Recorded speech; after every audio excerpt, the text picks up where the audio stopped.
Hi, I'm Dr. Journey, and I'm a first-generation college graduate.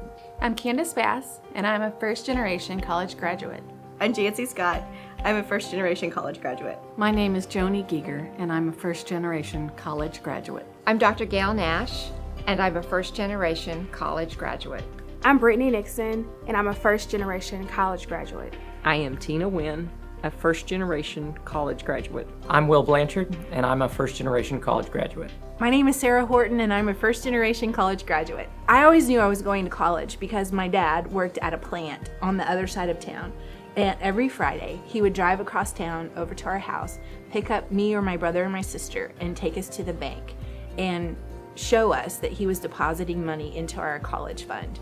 So I always knew I would be in college, and my dad planned that for me. I'm Teresa DeBoard, and I am a first-generation college graduate. No one in my family went to college. So my grandparents, my parents, my aunts, my uncles, none of my cousins, even to this day, have gone to college. I'm the only one that went to college. So for me, it's interesting because it was never a mindset in my family to go to college. But in my immediate family, my mom and my dad and my brother, it was just known. That's what we were doing, that's where we were going, and we were gonna make it happen somehow. I am Dr. Jennifer Gray, and I'm a first-generation college graduate. Before college, I lived on a farm in South Central Oklahoma. My dad was a wheat farmer. We had cattle and other things. I learned to work hard because there was always something to be done on the farm. And I was also very involved in 4-H. Of course, I was going to school, and I loved school. I actually was probably one of the few people who looked forward to the semester starting each year. So, raised to go to church, had school activities, played some basketball, made good grades, and really graduated from high school and feeling like I was pretty much ready for college. I'm Dr. Nichols, and I'm a first-generation college graduate. My parents, they didn't go to college, and I think when they've talked about decisions they've made, that's probably one of the things they regret. And so ever since I was little, that was always the plan. They always just talked about how when you get older, you're gonna go to college. And that was part of it. I am Benita Jackson, and I am a first-generation college graduate. I knew, even from just being really young, education was the key out. They work hard. They're both retired now, but my mom worked for the gas company, turning off people's gas, and they sick their dogs after her or just said really mean things. And my dad worked for the railroad, really hard work. I didn't want that. I wanted something where I can dress up and not get dirty, and I knew education was that. I always loved reading and learning, and so college just was a good fit. I'm Dr. Brian Simmons, and I am a proud first-generation college graduate. So growing up in Arizona, I was raised by parents who were of a generation different than mine. And I never saw my father cry, except once. And that was the day that I packed all of my possessions into the back of my car and drove away from our house in Arizona to go to college at Oklahoma Christian. And I always thought that he was crying because his oldest son was going off to school, and it was his son leaving home for the first time and his son marching on in life. And I came to find out later it was all those things. But I also found out that he was really proud of me because I was going to college. He never went to college a day in his life. My mom never went to college a day in her life. And yet here I was, driving off in my 1980 American Motors Spirit two-door hatchback, 1,000 miles one way, before there were cell phones, before there were email and text messages, and his son was going to college. And I think he cried that day because he was proud of me, because I was doing something he never had the opportunity to do. I have always felt that those students that don't have that kind of family support are more impressive when they earn a college degree than I was.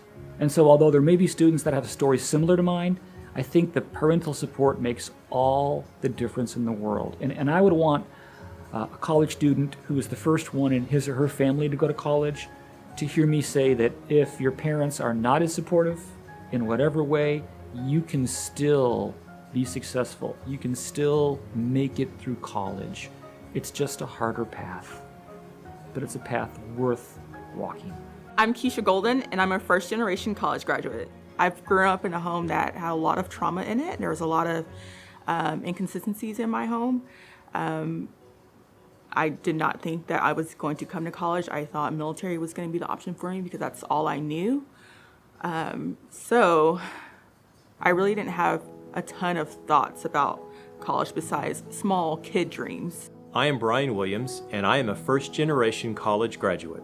I always did fairly well in school, and my teachers always encouraged me to think about going to college. Never really got a whole lot of encouragement from my parents. They supported me, but not really that much encouragement.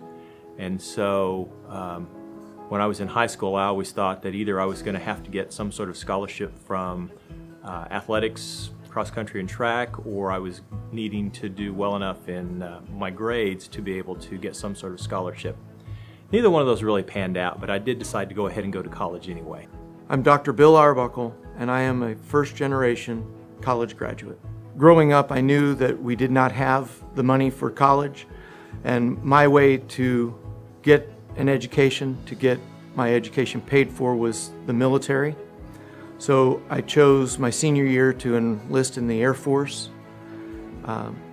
and I took my first oath in December and was supposed to ship out about the same time as everybody else in August. When they go to college, I was going to go to the military. April 5th of that year, I was involved in an accident at a track meet. Got hit with a discus in the side of the head, gave me a concussion, fractured skull, and I was in intensive care for 5 days. It took the Air Force all summer to tell me that I wouldn't be able to go in. So at that point, only one other school had sent any information to me, and that school was Ohio Valley College, now Ohio Valley University, who is a sister school to Oklahoma Christian. I love OC. I definitely have a passion for people who are like me coming to OC. It definitely looks like it can't be attainable when finances aren't in your favor, to be honest. And so I think I'm a big supporter of students really trying to figure out a way to get here. And so that's why I continue to work here. I work in admissions, and part of my job is to recruit students here. And I love that I can talk to students and tell them about my story and how I got here, because it is unique and it's not like everyone else's story, and everyone else's story to get here is different. And I do enjoy that part of being at Oklahoma Christian. I went to camp here, and so a lot of people are like, oh, I'm coming to school and it's camp. And that was shocking. It's not camp. There are very difficult classes, but there was people here that were willing to help me. So for me, as a first-generation college person, coming to OC was a huge benefit because there still was that small community, and I had professors that reached out to me and helped me. I remember one of my first classes was my biology class with Kim Gaither, and I studied the way I had studied in high school for that test, and I made a D, and I was shocked. I had never made a D on a test before. And she simply told the class that if you made a D or an F, you had to come and see her. So now I had a D, and I needed to come see my professor, two things that had never happened to me in my entire life. And all she wanted to do was talk to me about how had I studied, how should I best study for her test, how she structures her tests. And it blew my mind that she didn't want to get me in trouble. She wasn't looking to reprimand me. She was actually looking to give me a path of how to be successful in her class. And I remember all I wanted to do was study and do well in that class for her, because she had given of her time for me. And I remember I got an A on the next test, and as silly as it sounds, she taped a piece of candy to it, and it hung on my refrigerator in my dorm the rest of that semester. There are other people on this campus looking out for me as well. So my third year here at OC, I was a chemistry major, and we have to take this class called physical chemistry. It's really, really hard. And I studied for it. I was, figured I could do it. And I took the first exam, and I tell my students this story. I don't even know, I think it was like a 20 or a 30% on the exam. I completely failed it. And I went and talked to Dr. Baxter, the chemistry professor, afterwards. And, he was encouraging. I remember him saying, like, you have to figure out how to study for this type of exam. There's a lot of information. It's really, really hard. And you're gonna have to work harder and put more time in, but you can recover from it. And so I remember having that conversation with him and the encouragement. And then I just remember studying really hard, and I ended up pulling an A in that course at the end of the semester because I did very well in other exams. And that was because of him just saying, stick with it and keep studying. Your dreams lie in the direction of an overwhelming obstacle.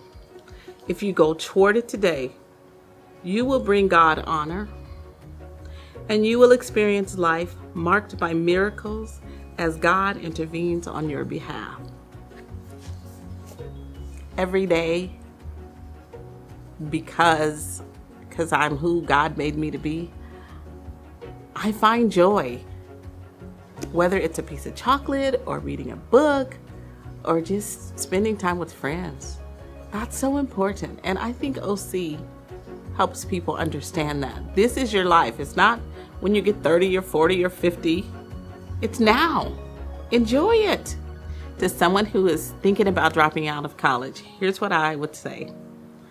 Your story isn't finished. We don't know where God is going to take us, but I do know that OC will give you the foundation that you need for life. You can make all the plans that you want, and if they're in alignment with what God wants for you, you're well on your way. But if not, God will point you in the right direction. And in my case, even if he has to knock you upside the head.